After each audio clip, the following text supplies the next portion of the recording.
महाराष्ट्रातील सर्व माता भगिनींना नमस्कार। मुख्यमंत्री माझी लाडकी बहीण योजनेबाबत आता एक महत्त्वाची बातमी समोर येत आहे।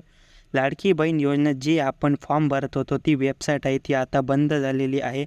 आता तुम्ही वेबसाईटवरून फॉर्म भरू शकत नाही। तर आता तुम्ही लाडकी बहीण योजनेचा फॉर्म कसा भरायचा तर आपण या व्हिडिओच्या माध्यमातून समजणार आहे। तर तो फॉर्म कसा भरायचा, कुठे भरायचा, सर्व माहिती आपण या व्हिडिओमध्ये समजणार आहे। तर मित्रांनो बघू शकतात 6 सप्टेंबर 2024 रोजी हा GR आलेला आहे। तर बघू शकतात या GR मध्ये काय आहे संपूर्ण माहिती बघणार आहे। मुख्यमंत्री माझी लाडकी बहीण या योजनेचा अंमलबजावणी सुधारणा करण्याबाबत हा GR आलेला आहे। तर बघूया आपण या GR मधील माहिती वाचूया। तर सर्वात पहिले प्रस्तावना बघूया।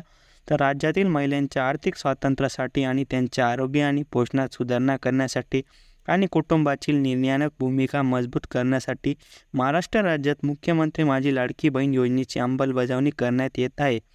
शासन निर्णय 2/9/2024 मुख्यमंत्री माझी लाडकी बहीण योजनेअंतर्गत राज्यातील सर्व लाभार्थ्यांना माहे सप्टेंबर 2024 या योजनेअंतर्गत नोंदणी सुरू ठेवण्यास मान्यता देण्यात आलेली आहे।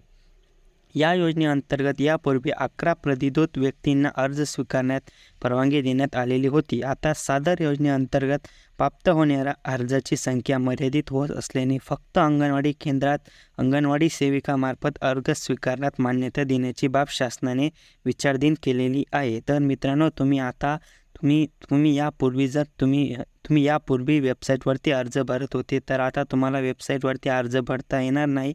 तुम्हाला तुमच्या जवळच्या अंगणवाडी केंद्रात जायचं आहे, तिथं तुम्ही ऑफलाईन प्रकारे अर्ज भरू शकतात। तुम्ही त्यातनंच ते डॉक्युमेंट जमा करा, ते तुमचा अर्ज भरून देतील। ऑनलाईन आता सध्या काही वेबसाईट बंद असल्यामुळे आपण भरू शकत नाही, असा निर्णय सरकारने काढलेला आहे। तर आपण शासन निर्णय काय आहे त्याबाबत एक बघूया। तर मुख्यमंत्री माझी लाडकी बहीण योजनेअंतर्गत राज्यातील सर्व लाभार्थ्यांना माहे सप्टेंबर 2024 मध्ये या योजनेअंतर्गत नोंदणी सुरू ठेवण्यासंदर्भात दिनांक 2/9/2024 रोजीच्या शासन निर्णयाने मान्यता देण्यात आलेली आहे।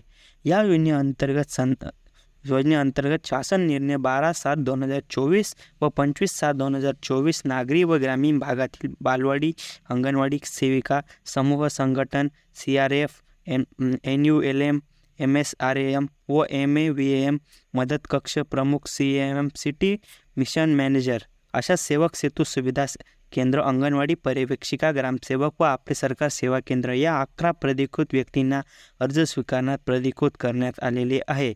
आता या शासन निर्णयाने अंगणवाडी सेविका व्यतिरिक्त इतर सर्व प्राधिकृत व्यक्तींना अर्ज स्वीकारण्यात देण्यात आलेले आहे। तर अधिकार रद्द करण्यात येत आहे।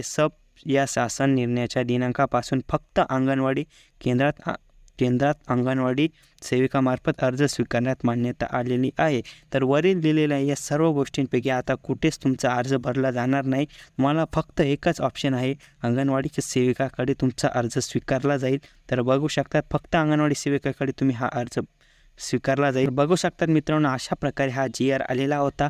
तर मित्रांनो तुम्हाला चॅनलवरती चांगली माहिती मिळाली असेल तर चॅनलला लाईक करा, सबस्क्राईब करा। खरोखर या चॅनलवरती तुम्हाला महत्त्वाचीच खरोखर जी माहिती आहे तीच दिली जाईल, खोटी बातमी तुम्हाला या चॅनलवरती दिली जात नाही। तर मित्रांनो चॅनलवरती नवीन असाल तर चॅनल सबस्क्राईब करून ठेवा आणि तुमच्या काही शंका असतील तर तुम्ही नक्कीच कमेंट करा। धन्यवाद मित्रांनो, जय हिंद, जय महाराष्ट्र।